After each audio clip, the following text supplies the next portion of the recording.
सीताराम चरित अति पावन, मधुर सरस अरु अति मन भावन।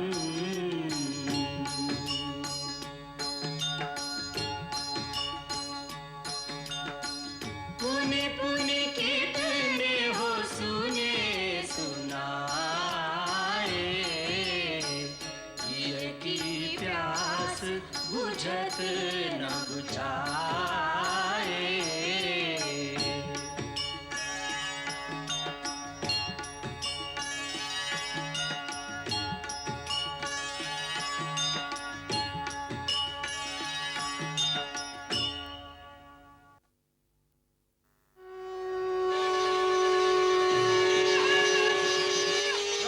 रामचंद्र की जय, भरत लाल की जय, लक्ष्मण लाल की जय, राजकुमार रामचंद्र की जय, भरत लाल की जय,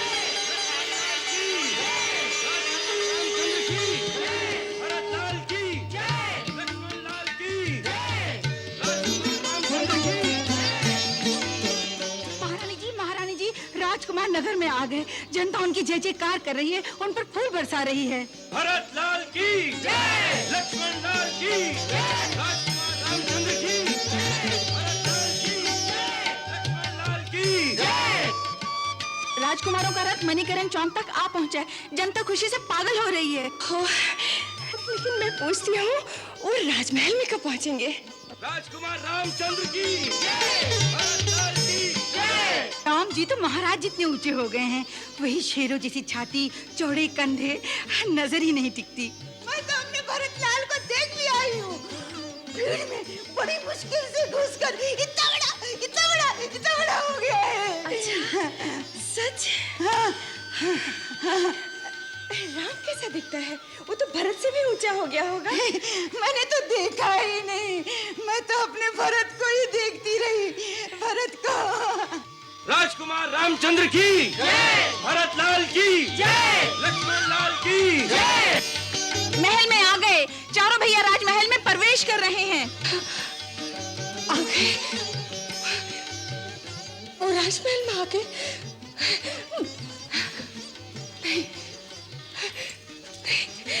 क्या हुआ महारानी? मैं नहीं जाऊंगी। इतनी खुशी मुझसे कैसे सह जाएगी? मैं उसे कैसे देख पाऊंगी? कहीं मेरी नजर न लग जाए, उन्हें।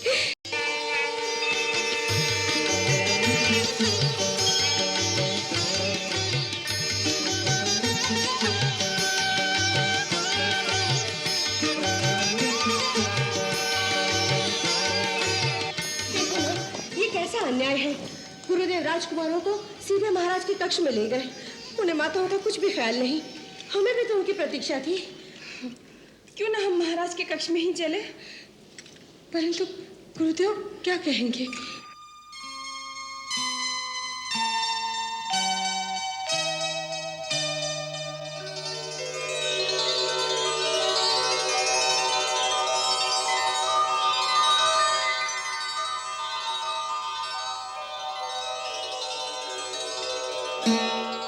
मैं आपका पुत्र राम अपने भाइयों सहित अपने आप को आपकी सेवा में समर्पित करता हूं। आपकी आज्ञा का पालन करना आजीवन हमारा धर्म रहेगा। भगवान तुम्हें दीर्घायु प्रदान करे और सदा सुखी रखे। गुरुदेव, आपकी कृपा से आज मेरे चारों मनोरथ सफल हो गए। नरेश, तुमने नन्हे अबोध बालक हमें सौंपे थे।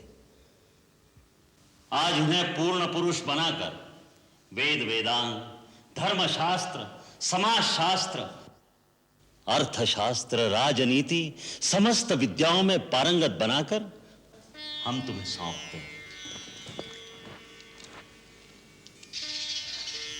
क्षमा कीजिए गुरुदेव, हम सब और अधिक प्रतीक्षा ना कर सकी। हम आपके दोषी हैं महारानी। देवी अरुंधति ने हमसे कहा था कि कुमारों को पहले माताओं के पास ले जाना, किंतु राजकीय शिष्टाचारों में हम भूल गए। हमें क्षमा करना। अब आपकी अमानत आपके हवाले करता हूं। एक बनवासी ने इनसे बड़ी कठोर तपस्या कराई है। अब इन्हें अपने आंचल की शीतल छाया में समेट लो। राम, मां का स्थान ईश्वर और गुरु से भी ऊंचा होता है। जो भक्तिभाव से मां के चरणों की सेवा करता है, देवता भी उसकी पूजा करते हैं। जिन चरणों में कई स्वर्ग समाये हैं, उन मात्र चरणों की वंदना करो राम।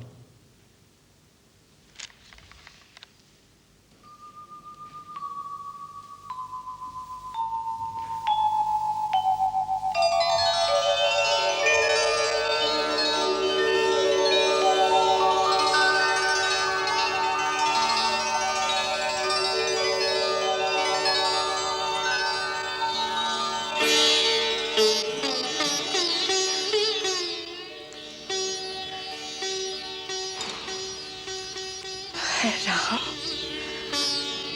मेरा राम हो गया।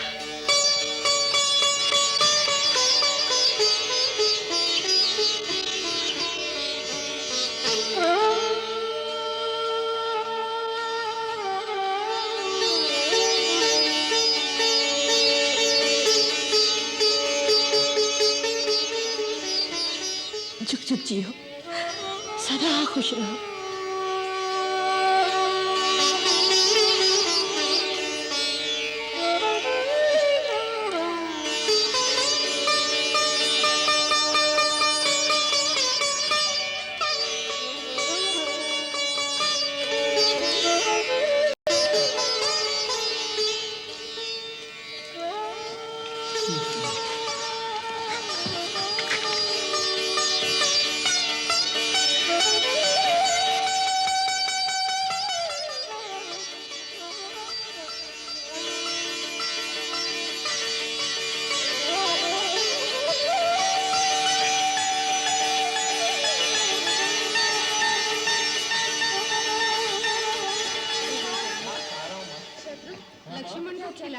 भोजन मैं सब खा रहा हूँ, हलवा खा ना बेटे। बस माँ, और कितना खिलाओगी? लक्ष्मण, तू भोजन कर रहा है कि पक्षियों का चुग्गा चुन रहा है?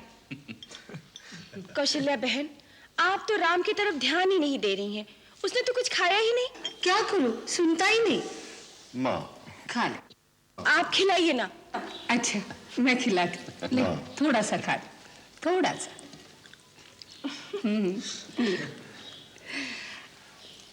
खीर खा ले थोड़ी सी, तुझे बहुत पसंद है ना? नहीं माँ, बस अब और नहीं। अरे गुरुकुल में भेजा था तो कितना अच्छा मोटा ताजा था। हाँ माँ, देखो ना अपने राम भैया कितने सूख गए हैं। ये सब आप क्या कर रही हैं? ये ठुमक ठुमक कर चलने वाले नन्हे बच्चे नहीं रहे। हाँ हाँ, हमें मालूम है। नजर मत लगाई हमारे बच्चों को। सुनिए महाराज, हम माँ बेटों के बीच में बोलने की आपकी कोई आवश्यकता नहीं है। आप चुपचाप अपना भोजन कीजिए।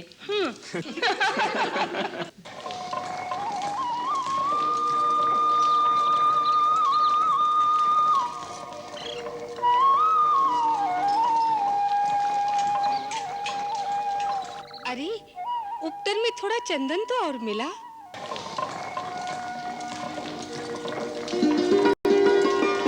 कितना चंदन माँ? ओहो, तो चुप रहना। राजकुमारों का शरीर फूलों की तरह कोमल होना चाहिए। हमारे गुरुदेव कहते थे क्षत्रिय राजकुमारों का शरीर वज्र की तरह होना चाहिए, जिससे टकराकर शत्रु की तलवारें कुंठ हो जाएं। सो तो मैं देख ही रही हूँ। गुरुदेव ने पत्थर की ही तरह बनाकर भेजा है।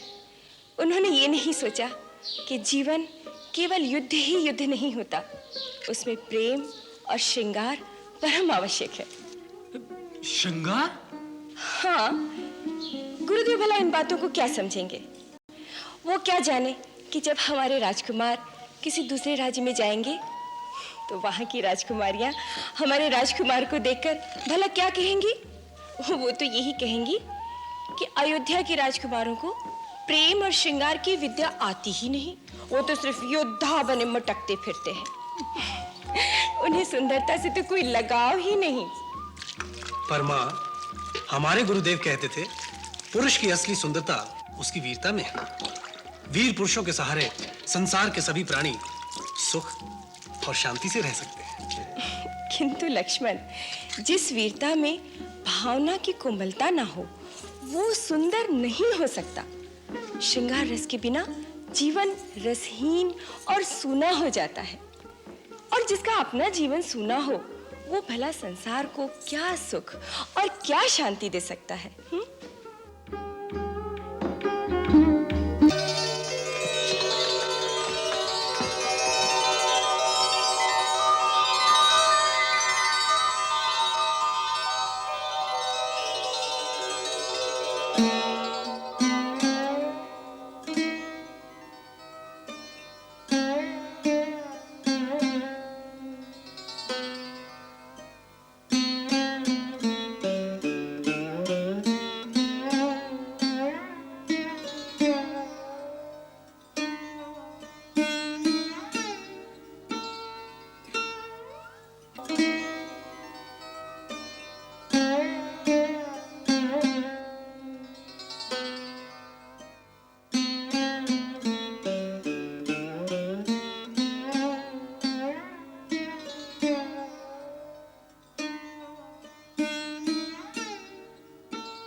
कुछ नहीं,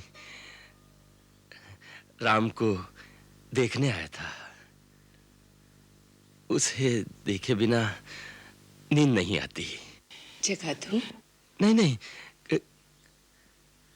केवल देखना ही था। फिर चलिए, आराम कीजिए।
लगता है ये विश्वामित्र कोई नई यज्ञ कर रहा है। ऐसा ही दिखता है मालिश। इससे पहले कि यह पूरा हो और उनकी लोगों की नई शक्ति प्राप्त हो, उनकी यज्ञ तहस नहस कर देना चाहिए। यही हमारे महाराज रावण की आज्ञा है। वो कहते हैं कि ये ऋषि मुनि ही आर्य लोगों की सबसे बड़ी शक्ति है। इन लोगों की यज्ञों में बड़े बड़े वैज्ञानिक अनुसंधान होते हैं जिनसे आर्य लोग नई नई शक्तियां प्राप्त कर लेते हैं और इन्हीं आध्यात्मिक शक्तियों के आधार पर हमारी मायावी शक्तियों का मुकाबला करते हैं। तभी उनकी रूहानी ताकत के सामने हमारी जादूगरी मात खा जाती है। ठीक है, चलो पहले इस जोगटे का यज्ञ विध्वंस कर देते हैं, लेकिन बहुत पास मत जाना, इसमें बड़ी योग शक्ति है, भस्म कर देगा।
ब्रह्म ऋषि, ये राक्षस सुबाहु और मारीच आपका यज्ञ सफल नहीं होने देंगे।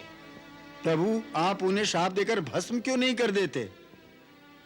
हम जिस यज्ञ का अनुष्ठान कर रहे हैं उसका नियम ही ऐसा है कि हम क्रोध नहीं कर सकते, इसलिए हम श्राप भी नहीं दे सकते।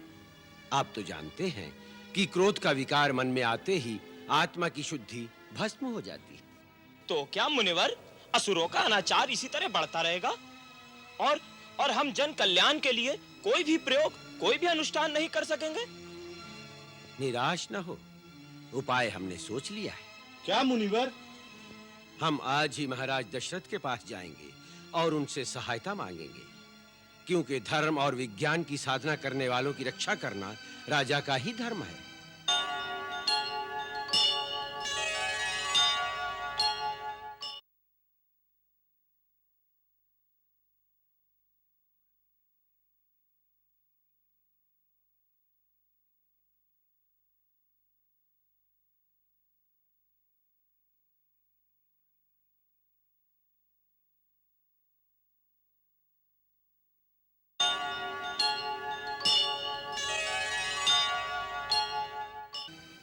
गुरु आश्रम से आने के बाद अयोध्या की सारी प्रजा की नजरें होनहार राजकुमारों पर लगी हुई है। अब समय आ गया है, राजकुमारों की रुचि के अनुसार जिम्मेदारी उनके कंधों पर डाल देनी चाहिए। चारों कुमार गुरुदेव के शिष्य हैं। किसकी रुचि किस क्षेत्र में अधिक है, गुरुदेव ये भली भांति जानते हैं। उनकी योग्यता के अनुसार कार्यभार निश्चित कर देंगे। महाराज की जय हो। महर्षि विश्वामित्र द्वार पर पधारे हैं। महर्षि विश्वामित्र अचानक? बिना किसी विशेष प्रयोजन के तपोवन छोड़कर विश्वामित्र जी नहीं आएंगे। जब ज्ञान और विज्ञान की ऐसी विभूति अतिथि रूप में आए तो राजशक्ति को आगे बढ़कर अभिनंदन करना चाहिए। उठिए राजन। जो आज्ञा।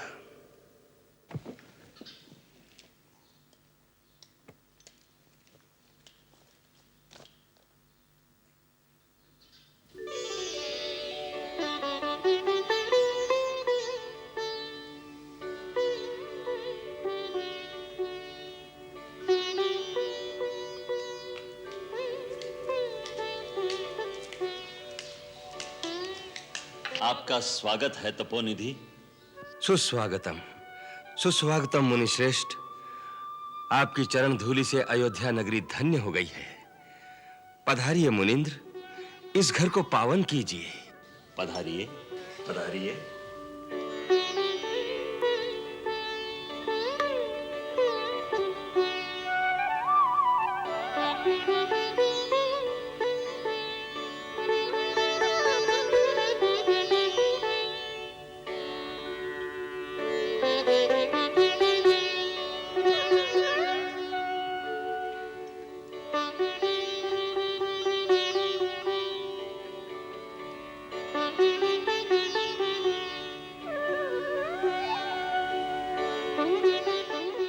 सूर्यवंश के राजा दशरथ, तुम्हारे साम्राज्य में सर्व कुशल मंगल तो है ना? जहां आप जैसी पुण्य विभूति के चरण कमल आ जाएं, वहां सब मंगल ही मंगल है। आपके आगमन से मेरा घर तीर्थ हो गया, मेरा जीवन धन्य हो गया। अयोध्यानाथ, तुम्हारी शिष्टता, तुम्हारी विनम्रता देखकर हम प्रसन्न हुए। हमें विश्वास हो गया है कि तुम्हारे राज्य में ऋषि मुनियों के धर्म और सत्कर्म निर्विघ्न पूरे होंगे। धर्म और सत्कर्म की सेवा में सर्वस्व समर्पण करने के लिए रघुकुल का बच्चा बच्चा वचनबद्ध है। आज्ञा कीजिए मुनींद्र, किस अभिप्राय से आपका यहां पधारना हुआ है? आपकी जो आज्ञा होगी दशरथ प्राण देकर भी उसे पूरा करेगा। धन्य हो रघुकुल शिरोमणि। इस पृथ्वी पर दूसरे किसी के मुख से ऐसे उदार वचन संभव नहीं है। और क्यों ना हो, आपको वशिष्ठ जैसे ब्रह्म ऋषि के उपदेश जो प्राप्त हैं। राजन, हमारे हृदय में जो बात है, हम जिस कार्य के लिए आए हैं वो कार्य पूर्ण करो। बस आपकी आज्ञा मात्र की ही देर है। राजन, तपोवन में असुरों के उत्पात दिन प्रतिदिन बढ़ते जा रहे हैं। हमारे यज्ञ, हमारी आध्यात्मिक साधना, ज्ञान विज्ञान के प्रयोग पूरे नहीं हो पा रहे। आर्य भूमि में ऐसा दुष्कर्म, दुस्साहस करने वाले लोग कौन हैं?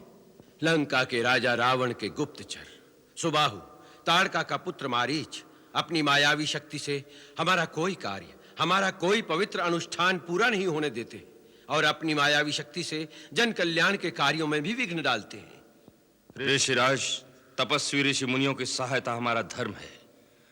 अवध की सारी सेना आपकी सेवा में तैनात कर दी जाएगी। नहीं अयोध्यापति, सेना की सहायता से सुरक्षा का उपाय किया तो असुर शक्तियां भी आर्यवर्त की सीमाओं पर सेना का संगठन करेंगी और उसके लिए अभी उपयुक्त समय नहीं है। तो हम किस प्रकार आपकी सहायता कर सकते हैं? हम तुमसे तुम्हारे राम को मांगने आए हैं। हमें केवल राम दे दो, हमारी रक्षा का उपाय हो जाएगा। राम? नहीं नहीं, वो नन्हा सा बालक आपके कार्य को कैसे सिद्ध कर सकेगा? आप मुझे आज्ञा दीजिए। अपनी पराक्रमी सेना के साथ मैं स्वयं सबसे आगे रहकर आपके यज्ञ की रक्षा करूंगा। जब तक शरीर में प्राण रहेंगे तब तक आपके अनुष्ठान पर आंच नहीं आने दूंगा। राम तो अभी बालक है, युद्ध के दांव पेच का अनुभव नहीं, शत्रु के बलाबल, असुरों के छल कपट को नहीं जानता। मैं अपने राम को आपके साथ कैसे भेज दूं? ये नहीं हो सकता। बस राजन, धर्म और आदर्श की बड़ी बड़ी बातें करना और बात है और उसे निभाना और बात है। तुम्हारे पूर्वजों ने अपने वचन को निभाने के लिए क्या कुछ नहीं किया। महाराज शिवी ने एक कबूतर के लिए अपने शरीर की बोटी बोटी कटवा दी। महाराजा हरिश्चंद्र ने अपना वचन निभाने के लिए अपने पुत्र और अपनी पत्नी को बेच दिया। और एक तुम हो, अपने पूर्वजों की कीर्ति पर कलंक लगा रहे हो। हमारी इच्छा पूरी करने की प्रतिज्ञा की थी, उसे तोड़ रहे हो। ठीक है राजन, हम जिस तरह आए थे उसी तरह चले जाएंगे। क्रोध न कीजिए मुनिवर, आप मेरे पूज्य देवता समान हैं। मुझ पर अनुग्रह कीजिए। रावण का वेग तो देव, दानव, गंधर्व, किन्नर और नाग भी नहीं सह सकते। मेरा नन्हा राम उस रावण से अकेले कैसे टक्कर ले सकेगा? मेरे पुत्र पर दया कीजिए, मेरे पुत्र पर दया कीजिए। महर्षि वशिष्ठ, महाराज दशरथ की नजर अभी तक राम के दिव्य तेज को नहीं पहचान सकी, परंतु आप तो जानते हैं, आप ही इन्हें समझाइए। ब्रह्मर्षि विश्वामित्र ठीक कह रहे हैं राजन। राम युग और इतिहास की धाराओं को मोड़ने आए हैं। वो स्वयं मंगल भवन अमंगलहारी हैं। समय और काल बीत जाएंगे, युग बदल जाएंगे, वशिष्ठ और विश्वामित्र पुस्तकों के पन्नों में लिखे रह जाएंगे, पर राम का नाम धर्म और संस्कृति की पहचान बनकर अमर, अविनाशी बना रहेगा। परंतु गुरुदेव। नहीं राजन, तुम नहीं जानते। विश्वामित्र तो तुम्हारे पुत्र के कल्याण के लिए ही उसे लेने आए हैं। अन्यथा महर्षि विश्वामित्र स्वयं सुबाहु, मारीच आदि असुरों का नाश करने में समर्थ हैं, परंतु ये सारा गौरव राम को देना चाहते हैं। राजन, शंका मत करो, राम को इनके चरणों में समर्पित कर दो, इसी में सबका कल्याण है। संभव है इसी में सबका कल्याण हो। आप गुरुजनों की आज्ञा शिरोधार्य करता हूं। सुमंत्र। महाराज। राम को भेजने की तैयारी करो। जो आज्ञा।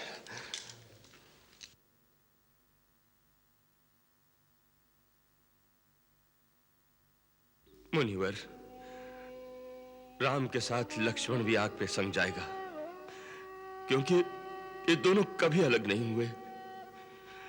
राम, लक्ष्मण मेरी दो आंखें, मेरे प्राण हैं। आज मैं इनको आपके हवाले करता हूं। निश्चिंत रहो राजन, सब मंगल ही होगा। राम, लक्ष्मण, महर्षि विश्वामित्र ही आज से तुम्हारे माता पिता के समान होंगे। इनकी आज्ञा, इनकी सेवा ही तुम्हारा धर्म होगा।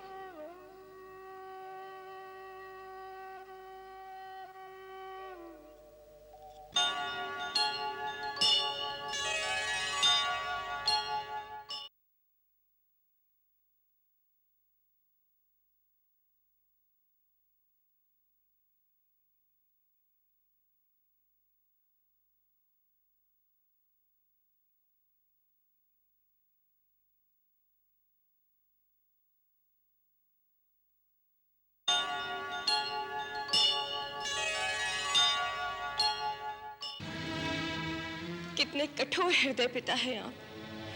हमारे सुकुमार बालकों को भेज दिया मुनि विश्वामित्र के साथ राक्षसों से लड़ने के लिए। कितने वर्षों के बाद वो घर वापस लौटे थे। हम उन्हें जी भरकर देख भी न सके थे।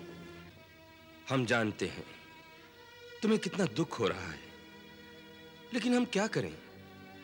हमने रोकने का बहुत प्रयत्न किया, लेकिन महर्षि विश्वामित्र किसी प्रकार माने ही नहीं। उनके न मानने से क्या होता है? आप इनकार कर देते। आप तो राजा हैं। हाँ, हम राजा हैं, इसीलिए इनकार नहीं कर सके रानी।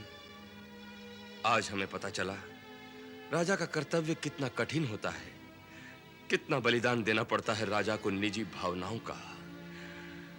पिता होने के नाते हमारा हृदय रो रहा था, लेकिन राजा होने के नाते महर्षि विश्वामित्र की आज्ञा का उल्लंघन नहीं कर सके। मुनि विश्वामित्र वो तो ठहरे ही बैरागी, न उनका कोई कुटुंब, न उनका कोई घर। वो क्या जाने पुत्र मोह क्या होता है। रानी, इन महान विभूतियों के लिए देश और समाज ही उनका कुटुंब होता है। वो जगत भर के कल्याण के लिए सोचते हैं, किसी एक कुटुंब की ममता की बात नहीं सोचते। हमें उन पर विश्वास रखना चाहिए।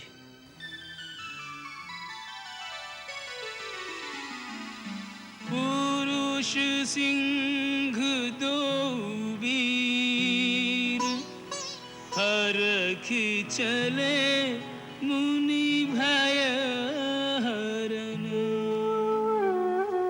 कृपा सिंधु मति धीर, अखिल विश्व कारण करन।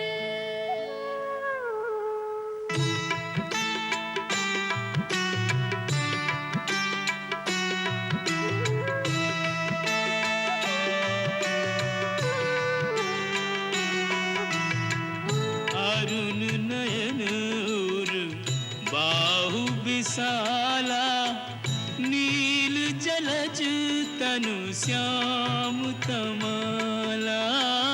नील जलज तनु श्याम तमाला।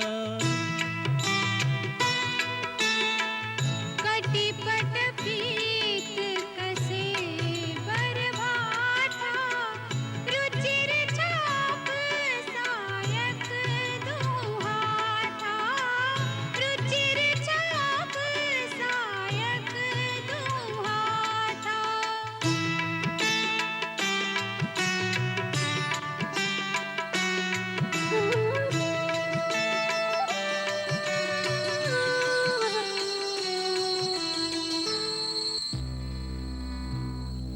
गुरुदेव, ये भयानक स्थान तो बड़ा ही दुर्गम है, और ये विचित्र पैरों के निशान किसके हैं?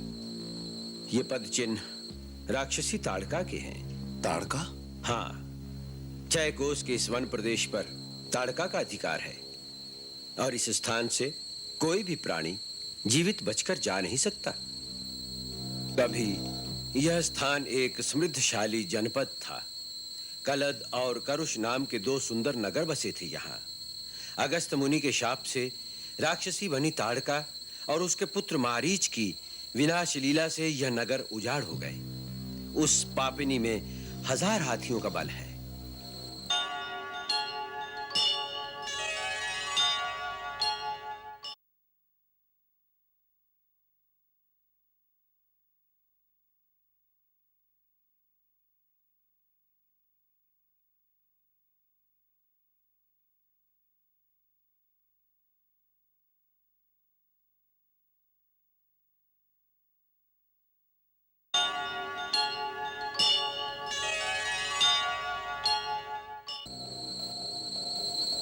सावधान राम, यही ताड़का वन है। वो यहीं कहीं छुपी होगी। वो बड़ी मायाविनी है, कोई भी रूप धारण कर सकती है, इसलिए सावधान।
राम, यही है ताड़का।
समय नष्ट न करो, सूर्यास्त हो रहा है।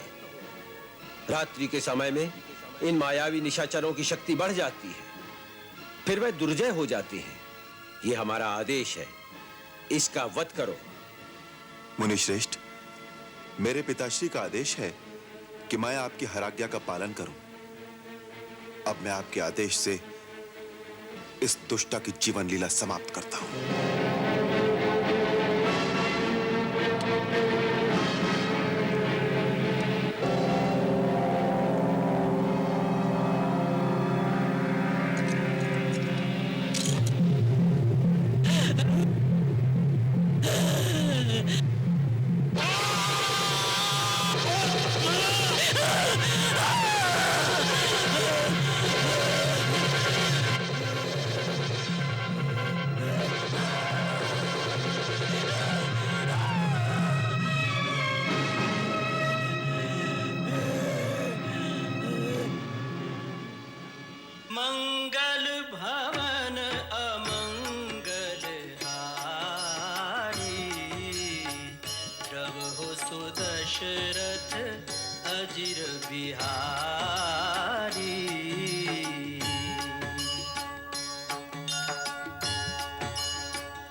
पावन, मधुर सरस अरु अति मन भावन।